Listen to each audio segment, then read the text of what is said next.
চলতি মাসের 1 তারিখে সরকারি কর্মচারী যারা ছিলেন এবং কর্মকর্তা সবারই কিন্তু ইনক্রিমেন্ট লেগে গেছে। ইনক্রিমেন্ট অটোমেটিকলি লেগে যায়। এক্ষেত্রে আপনাকে অনলাইনে কিছু করতে হবে না। অর্থাৎ আগে প্রত্যেকটা কর্মচারীদের যে মোবাইলে মেসেজ এসে সেই ইনক্রিমেন্টের কপিটা বের করতে হতো, এখন আর বের করতে হয় না।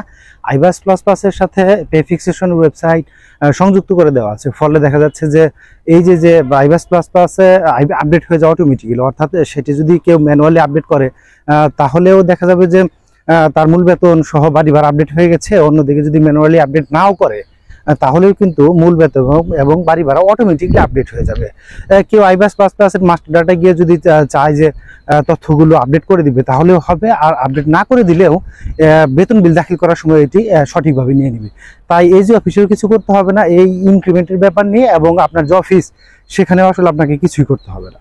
এই অটোমেটিক্যালি ইনক্রিমেন্ট লেগে যায়, যার কারণে কোনো ধরনের ঝামেলা পোহাতে হয় না।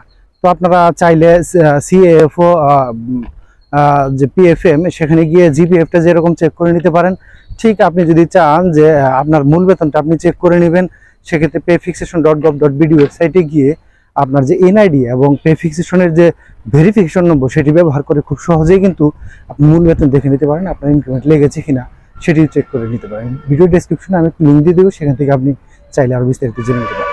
ধন্যবাদ।